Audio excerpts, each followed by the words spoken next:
직업상담사 2급 초단기 합격 비법 1차 시험 합격만을 목표로 제작된 내용입니다. CBT 보고문제 출제 내용을 추가로 반영해서 업데이트했습니다. 관련 자료나 링크는 동영상 아래에 정보창과 고정 댓글에 넣어두겠습니다.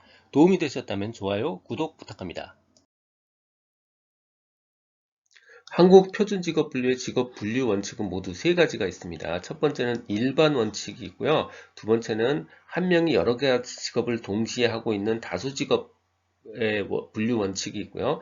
세 번째는 한 직업이 여러 개의 직무를 가지고 있는 포괄적 직업 상태에 대한 분류 원칙이 있습니다. 먼저 일반 직업 원칙이요. 일반 직업 분류 원칙은 기준은요, 직무와 직능을 기준으로 분류하는 겁니다. 일반 원칙은 직무와 직능이에요.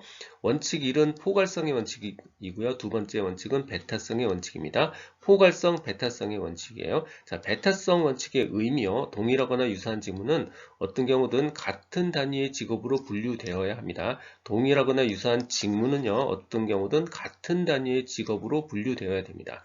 두 번째, 다수직업 분류의 원칙이요. 한 명이 여러 가지 직업을 가지고 있을 거예요. 한 명이 금연공도 하고요. 밤에는 대리운전을 해요. 한 명이 두 가지 직업을 가지고 있죠.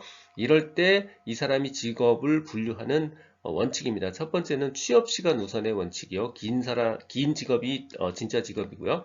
두 번째는 수입 우선의 원칙입니다. 돈을 많이 버는 직업이고요. 세 번째는 조사 시 최근 직업의 원칙입니다. 취업시간 수입 우선, 조사 시 최근 직업의 원칙이요. 경력이 많은 직업이다. 오답에 해당됩니다.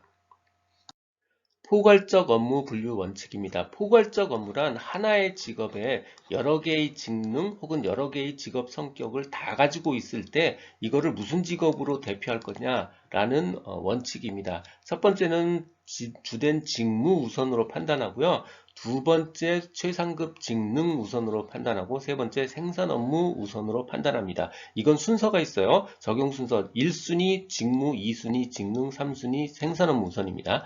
주된 직무 우선이라는 것은 이 사람이 여러 가지 직무를 가지고 있지만 그 중에서 가장 중요한, 가장 주된 직무를 기준으로 이 사람을 판단하는 겁니다.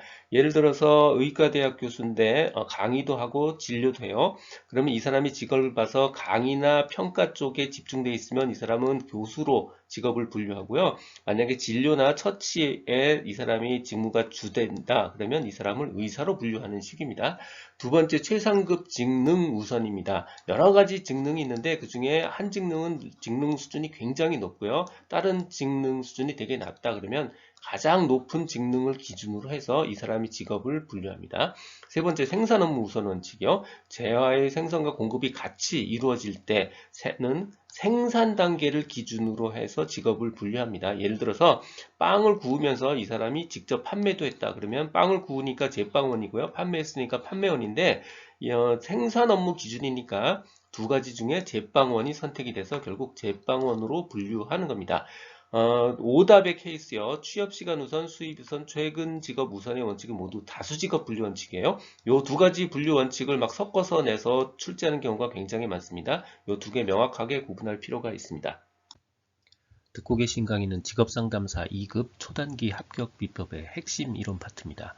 교재는 2002년부터 지금까지 20여 년간의 모든 문제를 분석해서 2200여 개의 필요한 모든 문제를 주제별로 모았습니다. 이론서와 문제집을 한 권으로 완성한 문제 기반 학습지입니다. 이 한 권만으로도 완벽한 수험 준비가 될 수 있도록 했습니다. 동영상 아래 댓글에 구매 링크를 넣어드렸습니다.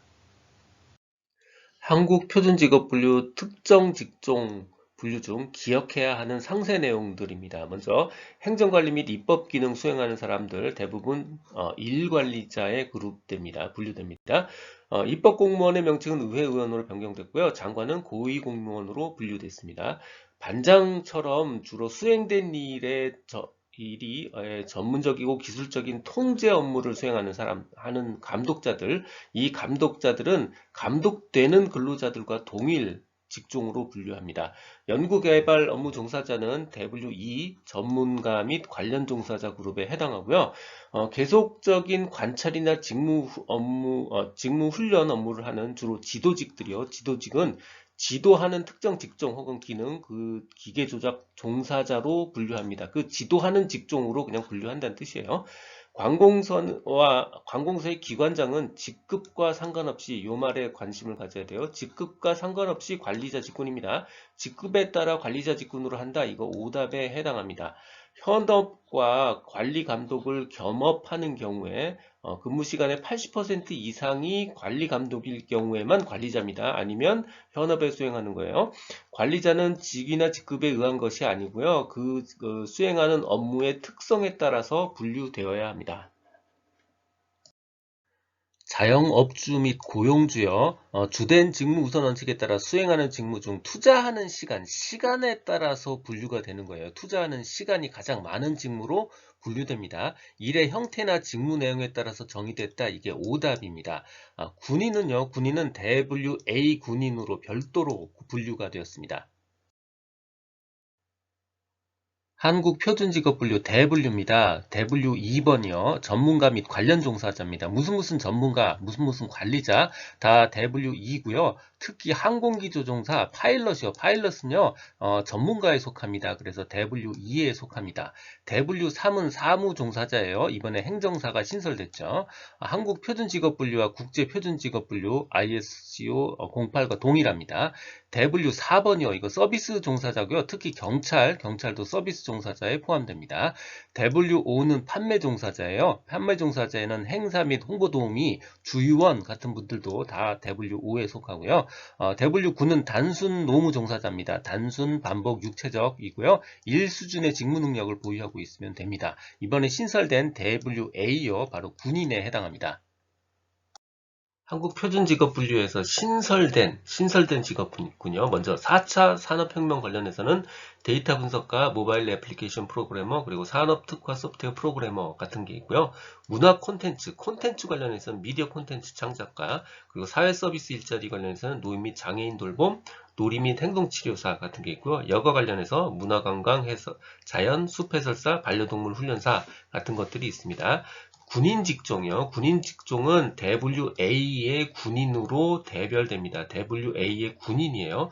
직무를 기준으로 분류하기보다는 자료 수집상 현실성에 따라서 분류를 한 겁니다. 이번에 법이 바뀌어서 의무 복무 중인 사병도요 직업에 포함이 됐습니다. 그리고 군인은 기존의 직능이 무관했었는데 이제 개정된 이후로 2직능 이상으로 규정되었습니다. 한국표준직업분류의 직능 수준입니다. 직능 수준이란 직무 수행 능력의 높낮이입니다. 바로 직능 수준이요. 정규교육, 직업훈련, 직업경험, 그리고 선천적 능력, 사회문화적 환경 등에 의해서 결정이 됩니다. 직능 수준 모두 4가지입니다. 1, 2, 3, 4로 되어 있고요. 1이 단순 노무, 2가 농림업, 숙련종사, 3과 4가 전문가 및 관리자입니다. 자, 특이사항이요. 군인은 2등급 이상이에요. 그러니까 2등급, 3등급, 4등급에 해당된다는 뜻이고요. 농림업, 숙련 종사자를 포함한 모든 다른 직업은 다 이직능입니다. 나머지 모든 직업은 다 이직능이에요. 자, 직능은 1, 2, 3, 4로 되어 있고요. 이 1, 2, 3, 4는 학력으로 따지면 초등학교, 중등학교, 중등 플러스 1, 3, 이거 고등학교에 해당되겠죠. 근데 실제 여기서 표현은 중등 플러스 1, 3으로 표현합니다. 그리고 4등급은 학사 이상의 능력입니다. 이걸 ISED 레벨로 하면요. 1등급은 1등급이고요. 2직능은 2와 3직능이고요. 3직능은 2개 차이가 나서 5직능, 4직능도 2개 차이가 나서 6직능입니다. 각 직능별 요구 기능이요. 의사소통을 기준으로 하면요. 1직능은 의사소통에 관련된 정의가 없고요. 2직능은 상당 수준의 의사소통, 3직능은 높은 수준의 의사소통, 4직능은 매우 높은 수준의 의사소통입니다. 상당, 높은, 매우 높은요. 2직능의 기본은 읽고 쓰고 계산하는 거고요. 3직능은 복잡 과업을 수행할 수 있습니다. 복잡한 과업을 수행할 수 있어요. 고등학교 마치면 복잡 과업 수행하는 거 전혀 문제가 없습니다. 훌륭해요. 자, 4직능은 바로 이해력과 창의력이 필요로 하는 레벨입니다. 이 내용은 블로그와 전자책에 동일하게 그대로 있습니다. 도움이 되셨다면 좋아요, 구독 부탁드립니다. 지금까지 라디캠지기 꾸벅이 박종규였습니다. 감사합니다.